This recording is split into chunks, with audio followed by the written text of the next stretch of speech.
Hey guys, Will here, welcome back to the channel. In today's video we're going to be taking a detailed look at the settings that are available on FANATEC ClubSport wheels and wheelbases. So more specifically we're going to be taking a detailed look at the Fanatec Tuning Menu, all the settings that are available on the wheel itself, what they all mean, and then finally exactly what settings I use for various different simulator racing setups as well. So different wheels, different games, different types of cars even require different kinds of settings, as well as your own personal driving style. Now a lot of this is down to personal preference, but having said that, there's a lot of things here that that you can fine-tune that really will give you a more realistic experience overall, and then you can fine-tune your own personal preferences from there. Now there is a lot of confusion online about exactly what a lot of these settings do, so in this video I'll do my absolute best to explain exactly what each setting is, what it does, and its impact on the overall experience of using the wheel. So let's get stuck into it. Now the first thing you need to do to get into the menu itself is press on the little button that is on the side of the display here. Now the button that you need to press to get into the settings on non-ClubSport wheels can be a little bit different as well, so check the manual that came with your individual wheel. But the ClubSport BMW, the Carbon, and the V2, all of those wheels all have exactly the same setup that you will see here. So you press on the little button to the side of the display here, and you'll see a little menu that says preset 1 or set 1 depending on the wheel that you have. So basically what you have available here is 5 different presets that you can use to store the settings for various different cars or games or wheels and so forth. Now one thing that's important to note here is that the settings are actually saved with the wheel that you have specifically. So if you go and buy another V2 wheel, for example, plug that in, you will have to set everything up again from scratch. Now the cool thing here is that it does actually remember the settings that are stored for each wheel as well. So if I go and plug in my BMW wheel now, it'll automatically default to the preset that I've configured for the BMW. But if you want to have multiple different presets for different types of cars or different games and so forth, you can do all that from here. So basically all we need to do is just go up and down on the little funky switch here and choose the preset. So the preset that I'm using for this particular wheel is set 1.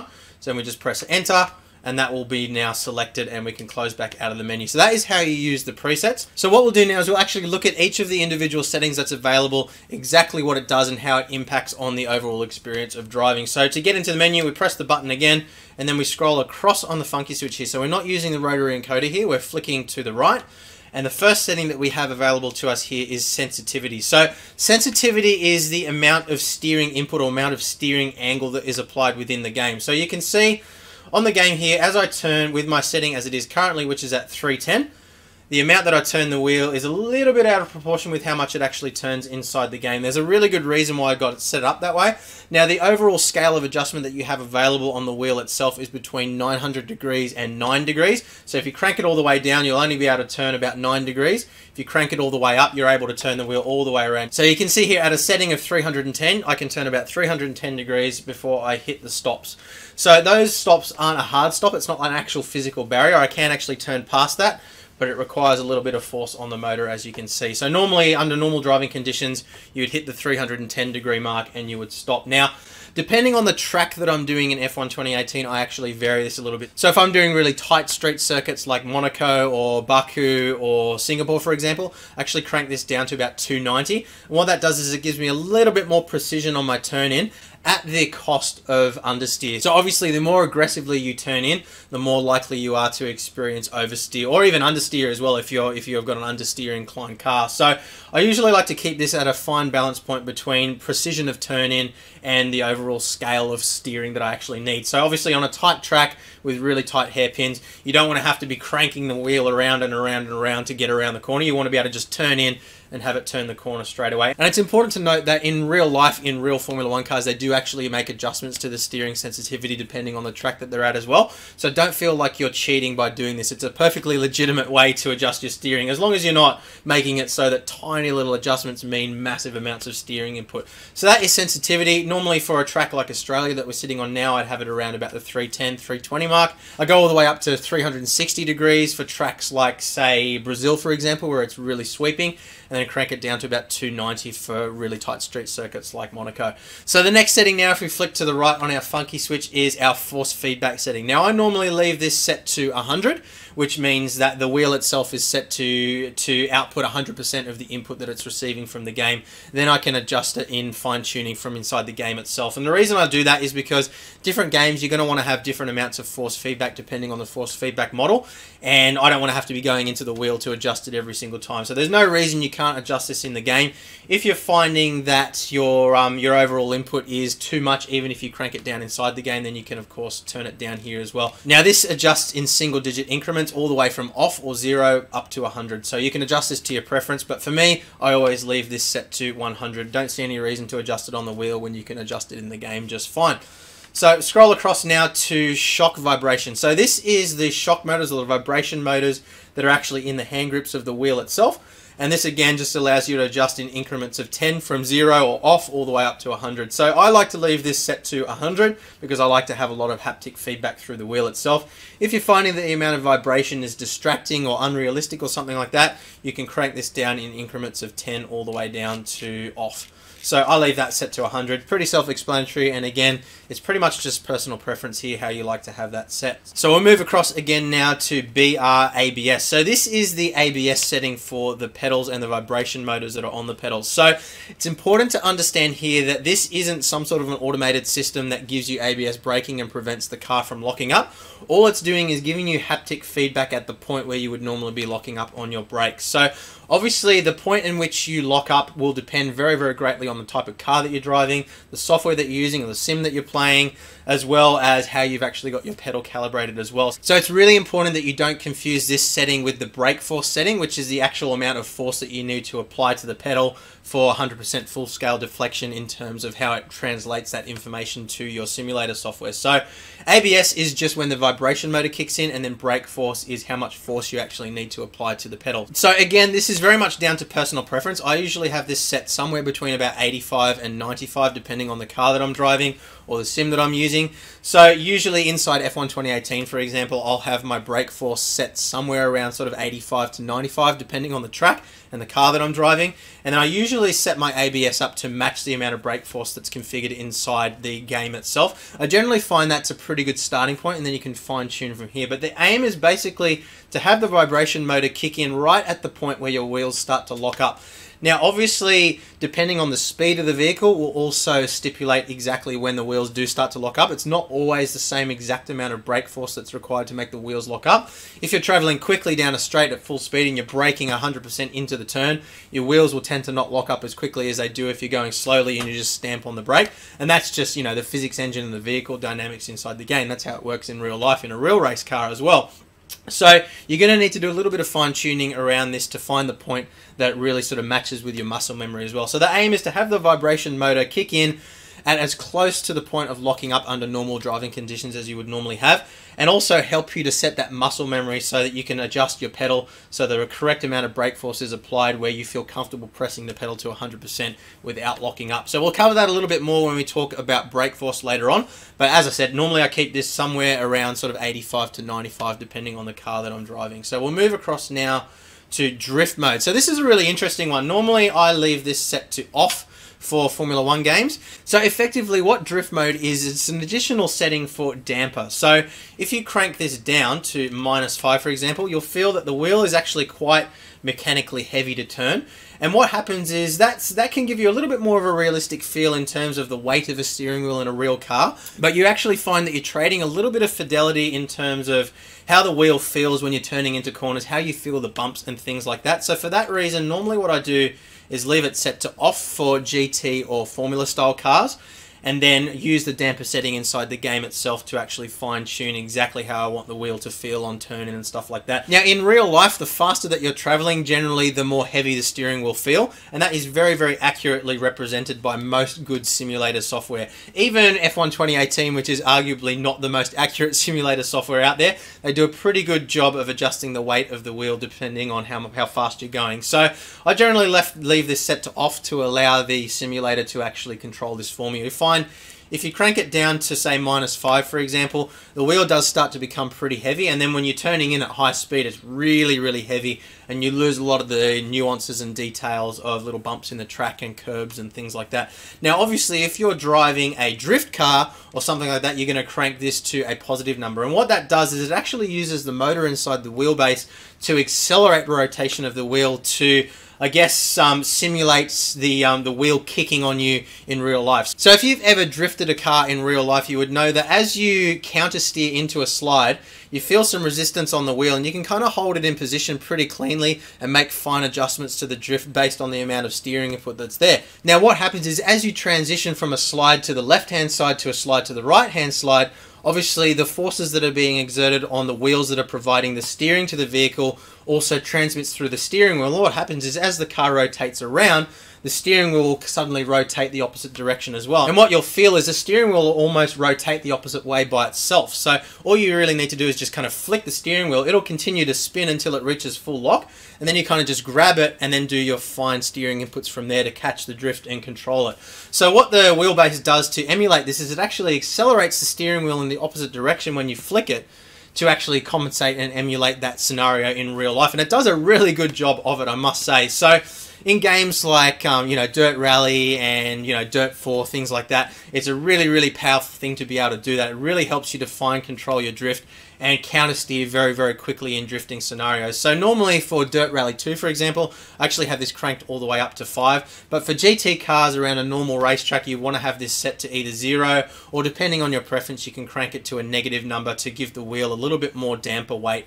Again, remembering that you can adjust the damper independently within most simulator softwares as well. So again, that's part of the reason why I just leave this set to off most of the time. But that hopefully gives you an understanding of exactly how drift mode works and how it aims to emulate what happens in a real car when you're in a drifting scenario. So the next 3 settings that we're going to take a look at now are force, spring, and damper. So these all basically work together, and these are the 3 main functions, or the 3 main bits of data that are translated from the software into the wheelbase to produce what you actually feel through the wheels. So the easiest way to explain this is force is the amount of force that's being transmitted through the wheel back to you. So the resistance that you feel as you hit a curb, or as you hit a wall, or as you bump into something, or bump on the track, or as you're generally steering around the track.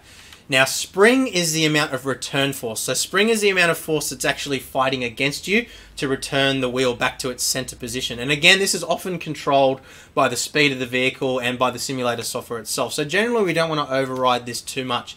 Damper, again, as we touched on when we were talking about drift mode, is the amount of filtering that's actually inputted over the top of the effects that are being transmitted through the wheel to give you the overall feeling of, I guess, stiffness in the wheel as you're turning it. So generally what I do for these 3 settings is I leave my force set to 100. Again, this is controlled pretty accurately through most simulator software. But if you feel like with your settings cranked all the way up, or if you're feeling like to get the correct amount of centering force or, you know, spring force or something like that, you're having to have the force feedback cranked all the way up and you're not feeling a realistic amount of force coming through the wheel, you can make a fine-tuning adjustment from here to compensate for that. But in most cases, I think most people are probably going to want to leave this set to 100. Now for spring force specifically, in F1 2018, I generally have this set to around 60 or 70. Again, depending on the type of track that I'm driving on, I like to have the wheel not feel too forceful through the corners and not feel like it's trying to fight me too much, because it gives me a little bit more fidelity and a little bit more control of my fine-tuning adjustments as I'm making small corrections in mid-corner. Also, if the back end of the car starts to step out and I'm having to counter steer a little bit, it gives me a little bit more realism, and I've actually spent a lot of time fine-tuning this. Originally I was using 100, and I found that I was a little bit quicker when I cranked it down to around the sort of 60 mark. But again, very much personal preference. If you understand exactly what it's doing, it makes it a lot more easy to fine-tune it to your own personal preference. So moving across to damper now, I actually like to have this cranked pretty far down. I actually usually sit this around the sort of 30 to 50 mark. Again, depending on the type of car that you're driving, depending on the simulator software, I find that having my damper inside the F1 2018 game itself set to around 40 with a setting here of around 30 gives me a very, very realistic feel and allows me to really feel what's going on with the car and make small corrections to my steering input based on the amount of sliding that I've got or whether I've hit a bump or something like that. Okay, so hopefully you're still with me. Moving across to brake force now. Now this is the single setting that I believe has the biggest bearing on the overall realism, the overall immersion, and the overall, I guess, speed that you can drive inside most simulator software. So the aim here is to try and have the brake force set so that you have 100% braking at the most realistic point possible on the pedal. So this will obviously depend very, very greatly on the type of pedal that you're using. I have the V3 Pedal Mod Performance Kit from Fanatec installed in my pedals, and I do have a video on that linked above my head for you right now if you want to check that out. So basically, the aim here is I want to have my pedal feel nice and defined. I want to have a clear, defined point where I can sort of start to develop some muscle memory. So I don't want to have to absolutely stamp on the pedal as hard as I possibly can to reach 100% brake force, but I also don't want to have it so that I'm only just touching the pedal and getting 100% brake force either. Having it too sensitive makes it incredibly difficult to be consistent in terms of your braking, because it means that you'll lock up on some laps and then other laps you won't. And if you have it not sensitive enough, you end up not braking late enough, you're braking too early because you're not getting the amount of brake force that you should be, and that also impacts your lap time significantly as well. So you want to have it so that you've got a nice, clear, defined point that feels comfortable to you, and set that to be around about your 100% braking point. So this becomes very much a balance between your personal preference in terms of driving style as well as the vehicle setup as well. Obviously, the more brake force that you have inside the car that you're driving, the more sensitivity you're going to have around when it starts to lock up, and the more sensitivity you're probably going to need around your pedal feel as well. So you will find that you adjust this quite a lot depending on the types of cars that you're driving. For Formula 1 cars, I actually have this cranked right down to somewhere between about 7 and 20, depending on the track that I'm driving on. If it's a track that's got really, really long straights with heavy braking into very, very sharp turns, I generally crank this up a little bit and make my braking a little bit more sensitive inside the game, just to give me a little bit more overall feel. If it's a track that's got a lot of sweeping turns and high speed corners, I crank this down a little bit. That means that I actually have to apply a little bit more force to the pedal to reach 100% deflection. Having it adjusted a little bit lower gives you a little bit more leeway in exactly how much brake force is required before you start to lock up. It obviously means that you're more likely to overshoot your braking marker or undershoot your braking marker. But again, it becomes very much a balance between consistency and overall speed. So you really want to find a point where you're finding that you're able to hit your braking markers very consistently, you're not locking up, and you're able to get the maximum lap time. So there'll be a little bit of tweaking here, and it took me a good few months to really find a spot that I was happy with. And I did find that I was adjusting quite a lot between around 7 and 20, depending on the car I'm driving in F1 2018 even. In GT cars, I actually do crank it up more like sort of 60, 70. But again, it completely depends on the car you're driving. Play around with it. Find the point that feels comfortable for you, but hopefully that helps you to understand exactly what this setting does. So now, one of the cool things when you are fine-tuning this is when you push on the pedal, you can actually see the rev lights light up to show you exactly how much force is being applied. So at full scale deflection, you'll see the rev gauge goes all the way across.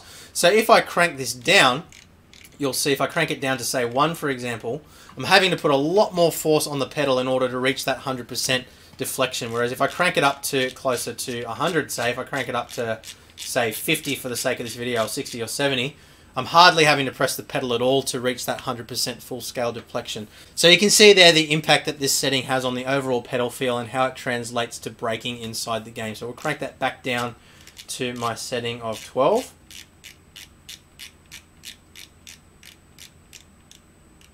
And now we move across to force intensity effect. So this is a bit of a funny setting, and a lot of people are very confused about how exactly this works. Now, on a lot of the earlier wheels, there was a problem with sometimes you'd get sort of like a resonant frequency going on inside the wheel where certain effects would be incredibly noisy through the wheelbase. You'd hear this horrible vibration, kind of like the older, you know, gear-style steering wheels that have that horrible rattling sound when you're going over bumps and stuff. So what this does is it allows you to fine-tune those kinds of effects out a little bit. It doesn't have a massive effect overall on how the wheel feels, but it allows you to sort of dial in and tune out some of those horrible noises that you might get on some wheels. Now, I haven't actually found that I've had any problems with this whatsoever, which is the reason why I leave this set to 100 all the time. But if you are having problems with noise, you can fine-tune this a little bit just to get exactly the right point where you get the minimal amount of noise with the maximum amount of feel through the pedal. Now, the last setting that I'm going to run you through quickly here is the multi-position switch settings. Now, obviously, this is only available on wheels like the Formula Special Edition and the Formula V2 that have these 3 multi-position switches on them.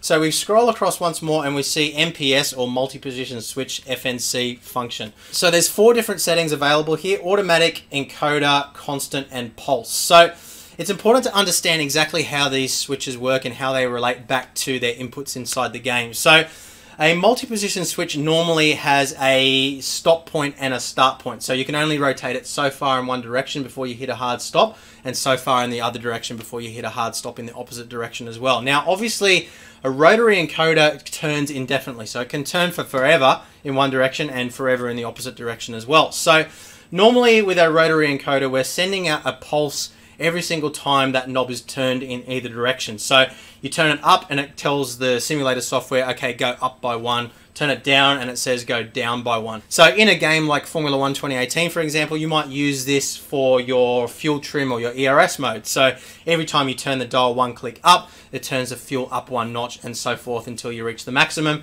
Then you turn it down to go the opposite direction as well. Now, if we want to use the switches in that manner, we would set this to encoder, and that basically tells the game, okay, every move is 1 pulse upwards or 1 pulse downwards. Now, we also have a setting here for constant. Now, this is really, really powerful because what this allows us to do is actually memorize different switch positions and then relate them directly back to settings inside our game. Now, unfortunately, this isn't supported in F1 2018 just yet. Hopefully, they do implement it later on with a patch or in F1 2019 or something like that. But for as of right now, this doesn't work. But what it does allow you to do in games that support it is actually have the switch position directly relate to the setting inside the game. So, for example, you know, you might lose track of exactly what fuel trim setting you have inside the game. So you don't know whether you need to go 1 click or 2 clicks up or down.